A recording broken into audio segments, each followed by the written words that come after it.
How to explore an unknown space, the ultimate unveiling of the secret background, and surprisingly, a video of a young man in China mistakenly entering the darkroom at the end. In the 1980s, the mysterious organization ASOMP carried out a mysterious mission of the highest level, codenamed KV-31, to open up another non-realistic multidimensional space by using magnetic suction sheets. The goal was to expand the limited Earth space with a vast and infinite habitat. The experiment lasted for nearly 10 years, with no breakthroughs, and was once called off due to financial constraints. Until October 17, 1989, in the 813th experiment. The experiment just started. All the equipment was suddenly inexplicable governance, magnetic field interference, all stalled, out of control. After a moment of excitement, mountain shaking, who alien opened an unknown space. Everyone present didn't know what happened, where this space in front of them came from and why it was opened. None of them knew. The only thing they knew was that something had gone wrong with their experiment. After an investigation afterwards, they realized that on the very day of the experiment, October 17th, a huge earthquake occurred in San Francisco. This unknown space that was inexplicably opened must have been related to the magnetic field changes brought about by the earthquake. However,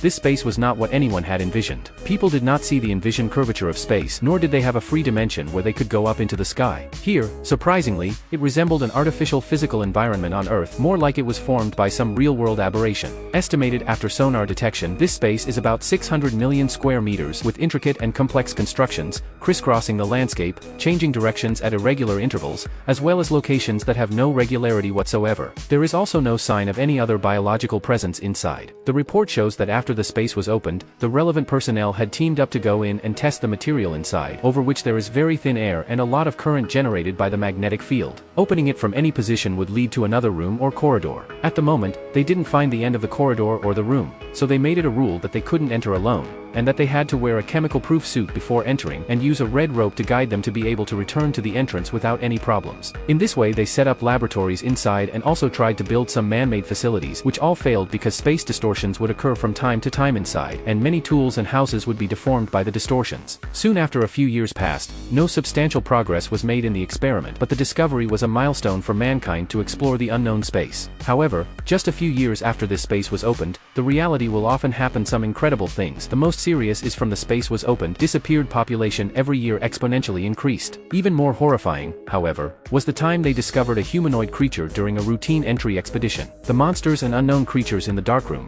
where exactly did they come from, and has anyone in the country ever mistakenly entered the darkroom space? Let's read on.